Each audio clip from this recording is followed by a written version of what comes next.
Jésus est en vie. Le livre de la Genèse chapitre 8. Dieu se souvint de Noé, de tous les animaux et de tout le bétail qui était avec lui dans l'arche, et Dieu fit passer un vent sur la terre, et les eaux s'apaisèrent. Les sources de l'abîme et les écluses des cieux furent fermées, et la pluie ne tomba plus du ciel. Les eaux se retirèrent de dessus la terre, s'en allant et s'éloignant, et les eaux diminuèrent au bout de 150 jours. Le 7e mois, le 17e jour du mois, l'arche s'arrêta sur les montagnes d'Arara. Les eaux allèrent en diminuant jusqu'au 10e mois. Le 10e mois, le 1er jour du mois, apparurent les sommets des montagnes. Au bout de 40 jours, Noé ouvrit la fenêtre qu'il avait faite à l'arche. Il lâcha le corbeau, qui sortit, partant et revenant, jusqu'à ce que les eaux eussent séché sur la terre. Il lâcha aussi la colombe, pour voir si les eaux avaient diminué à la surface de la terre. Mais la colombe ne trouva aucun lieu pour poser la plante de son pied, et elle revint à lui dans l'arche, car il y avait des eaux à la surface de toute la terre.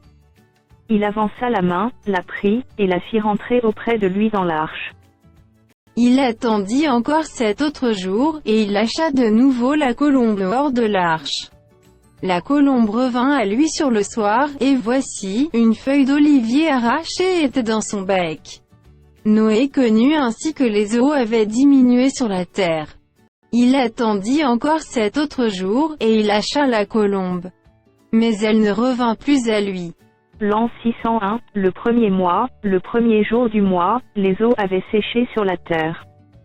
Noé ôta la couverture de l'arche, il regarda, et voici, la surface de la terre avait séché. Le second mois, le 27e jour du mois, la terre fut sèche. Alors Dieu parla à Noé, en disant: « Sors de l'arche, toi et ta femme, tes fils et les femmes de tes fils avec toi. Fais sortir avec toi tous les animaux de toute chair qui sont avec toi, tant les oiseaux que le bétail et tous les reptiles qui rampent sur la terre, qu'ils se répandent sur la terre, qu'ils soient féconds et multiplient sur la terre. » Et Noé sortit, avec ses fils, sa femme, et les femmes de ses fils.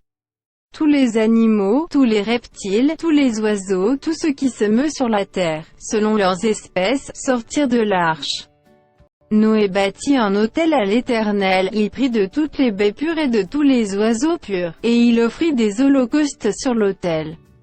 L'Éternel sentit une odeur agréable, et l'Éternel dit en son cœur: « Je ne maudirai plus la terre, à cause de l'homme, parce que les pensées du cœur de l'homme sont mauvaises dès sa jeunesse, et je ne frapperai plus tout ce qui est vivant, comme je l'ai fait. » Tant que la terre subsistera, les semailles et la moisson, le froid et la chaleur, l'été et l'hiver, le jour et la nuit ne cesseront point.